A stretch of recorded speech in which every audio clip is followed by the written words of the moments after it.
ಕರ್ನಾಟಕ ಜನ ಸರ್ಕಾರ ಮೊನ್ನೆ ತಾನೇ ಏನು ಮಂತ್ರಿಮಂಡಲ ರಚಿಸುವಂತಹ ಸಂದರ್ಭದಲ್ಲಿ ಇವತ್ತು ತಮ್ಮೆಲ್ಲರ ಆರೈಕೆ, ತಮ್ಮೆಲ್ಲರ ಆಶೀರ್ವಾದ, ಇವತ್ತು ಇಡೀ ಜಿಲ್ಲೆಯ ಎಲ್ಲ ಸಮುದಾಯಗಳು, ಎಲ್ಲ ಜನರು ಇವತ್ತು ಒಗ್ಗಟ್ಟಾಗಿ ಮಂತ್ರಿಯನ್ನ ಕೊಡ್ಲೇಬೇಕು ಅಂತೇಳಿ ತಾವು ಕೂಗು ಹಾಕಿರೋ ಹಿನ್ನೆಲೆಯಲ್ಲಿ ಇವತ್ತು ನಮ್ಮ ಮಾನ್ಯ ಮುಖ್ಯಮಂತ್ರಿಗಳಂತ ಸನ್ಮಾನ್ಯ ಡಿ ಕೆ ಶಿವಕುಮಾರ್ ಅವರು ಮತ್ತು ನಮ್ಮ ಎಐಸಿಸಿ ಅಧ್ಯಕ್ಷರಂತ ಮಲ್ಲಿಕಾರ್ಜುನ್ ಖರ್ಗೆ ಸಾಹೇಬರು, ಸನ್ಮಾನ್ಯ ಮಾಜಿ ಮುಖ್ಯಮಂತ್ರಿಗಳಂತಹ ಸಿದ್ದರಾಮಯ್ಯ ಸಾಹೇಬರು, ನಮ್ಮ ಬಿ ಕೆ ಹರಿಪ್ರಸಾದ್ ಅವರು, ಕೆ.ಸಿ. ವೇಣುಗೋಪಾಲ್ ಅವರು, ರಣದೀಪ್ ಸಿಂಗ್ ಸುರ್ಜೇವಾಲಾ ಅವರು ಇವತ್ತು ಒಂದು ಅವಕಾಶವನ್ನ ಕಲ್ಪಿಸಿಕೊಟ್ಟಿದ್ದಾರೆ.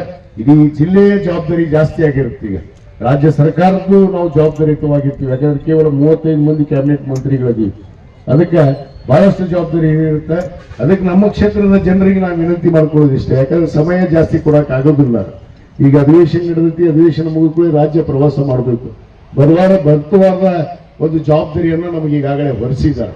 ನಿಮ್ಮ ಕೊಟ್ಟಿದ್ದಂತ ಆಶೀರ್ವಾದದಿಂದಲೇ ಇದು ಸಿಕ್ಕಿದ್ದೊಂದು ಜವಾಬ್ದಾರಿ ಅಂತ ನಾನು ಭಾವಿಸಿ. ಯಾಕಂದ್ರೆ ತಾವು ಆಶೀರ್ವಾದ ಮಾಡದೇ ಇದ್ರ, ತಮ್ಮ ಆರೈಕೆ ಇರ್ದಿದ್ರ, ಆಶೀರ್ವಾದ ಇರ್ದಿದ್ರ ಈ ಸ್ಥಾನ ಸಿಕ್ತಿತ್ತೋ ಇಲ್ಲೋ. ಇವತ್ತು ತಮ್ಮ ಆರೈಕೆ ಆಶೀರ್ವಾದದಿಂದ ಆ ಸ್ಥಾನವನ್ನು ಕೊಟ್ಟಿದ್ರಿ. ಆ ಸ್ಥಾನಕ್ಕೆ ತಕ್ಕ ನಾನು ನಡ್ಕೋಬೇಕಾಗತ್ತೆ, ನನ್ನ ಅರಿವನ್ನು ಇಟ್ಕೊಂಡು ನಾನು ನಡಿಬೇಕಾಗತ್ತೆ. ಆ ನಡೆಯುವಂತ ಸಂದರ್ಭದಲ್ಲಿ ತಮ್ಮ ಸಹಕಾರ ಬಹಳ ಬೇಕಾಗತ್ತೆ.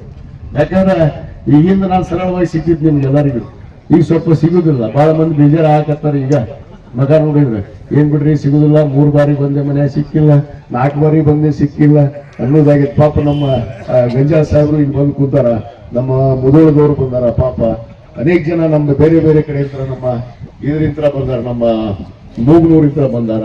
ಎಲ್ಲಾರು ಅಲ್ಲಿ ಮನೆಗೆ ಬರ್ತೀನಿ ಅಂದ್ರೆ ಮನೆಗೆ ಸಮಯ ಆಗ್ಲಿಲ್ಲ.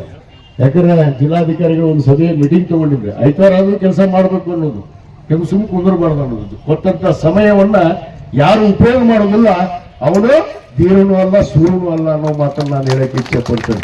ಕೊಟ್ಟ ಕುದುರೆಯನ್ನ ಅವನು ಹತ್ತದವನು ಧೀರನೂ ಅಲ್ಲ ಸೂರನೂ ಅಲ್ಲ. ನಾನು ಆ ಧೀರನೂ ಹೌದು ಸೂರನೂ ಹೌದು ಅನ್ನೋದು ನನ್ನ ಬಚ್ಚಿಸ್ಕೊತೀನಿ. ಅದು ಮಾಡಿ ತೋರಿಸ್ತೀನಿ. ನಿಮ್ಮ ಹೆಸರನ್ನ, ಹುಣಸೂರು ಮತಕ್ಷೇತ್ರದ ಹೆಸರನ್ನ ಇಡೀ ರಾಜ್ಯಾದ್ಯಂತ ಮಿಂಚುವಂತ ಕೆಲಸ ನಾನು ಖಂಡಿತವಾಗಿ ಮಾಡಿ ತೋರಿಸ್ತೀನಿ ಅನ್ನೋ ಮಾತನ್ನು ಕೂಡ ಒಂದು ಛಲದಿಂದ ನಾನು ಹೇಳಕ್ಕೆ ಇಚ್ಛೆ ಪಡ್ತೀನಿ. ಈ ಮಾತನ್ನ ತಮ್ಮ ಆಶೀರ್ವಾದಕ್ಕೆ ಮತ್ತೊಮ್ಮೆ ತಮಗೆಲ್ಲರಿಗೂ ಕೃತಜ್ಞತೆಗಳನ್ನ ಧನ್ಯವಾದಗಳನ್ನ ಅರ್ಪಿಸಿ, ತಾವು ಸಹಕಾರಾತ್ಮಕವಾಗಿರ್ರಿ. ತಾವು ಫೋನ್ ಎತ್ತಿಲ್ಲ ಅಂದ್ರೆ ಬೇಜಾರಾಗಬೇಡ್ರಿ. ಕೆಲವು ಸಮಯದಲ್ಲಿ ಹಂಗೆ ಆಗಿರ್ತೈತಿ, ಅದು ಹಚ್ಚಕ್ಕೆ ನಾ ಪ್ರಯತ್ನ ಮಾಡ್ತೀನಿ. ನಿಮ್ಗೆ ಹಚ್ಚಿ ನಿಮ್ಮ ಈ ವಿಷಯನ ತಿಳ್ಕೊಳಕ್ಕೆ ವಿಚಾರ ಮಾಡ್ತೀನಿ. ಆದ್ರೆ ಅವಶ್ಯಕತೆ ಇದ್ದಲ್ಲಿ ನನಗೆ ಫೋನನ್ನು ಮಾಡಿ. ಸುಮ್ಮನೆ ಮನೆಯಾಗಿದ್ದೀರೇನು, ಎದ್ದೀರೇನು, ನಾಷ್ಟ ಆತನು, ಆರಾಮದಿರೇನು, ಇದಕ್ಕೆ ಫೋನ್ ಯೂಟ್ಯೂಬ್ ಮಾಡಬಾರ್ದು.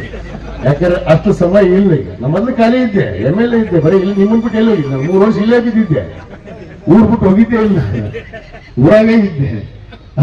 ಆದ್ರೆ ಈಗ ಹಂಗಿರೋದಿಲ್ಲ ಪರಿಸ್ಥಿತಿ. ಅಡ್ಡಾಡಬೇಕು, ಮಾಡಬೇಕು, ಜವಾಬ್ದಾರಿಯನ್ನು ನಿಭಾಯಿಸಲೇಬೇಕು.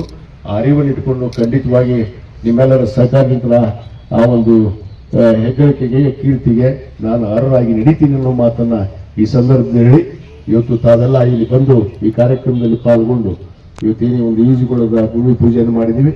ಮತ್ತೆ ಇದನ್ನ ಉದ್ಘಾಟನೆಗೆ ಕೂಡ ತಾವು ಬರಬೇಕು ಅಂತ ಹೇಳಿ ತಮ್ಮಲ್ಲಿ ವಿನಂತಿ ಮಾಡಿಕೊಂಡು ಮತ್ತೊಮ್ಮೆ ಎಲ್ಲರಿಗೂ ವಂದಿಸಿ ನನ್ನ 2 ಮಾತು. ಜೈ ಹಿಂದ್, ಜೈ ಕನ್ನಡ.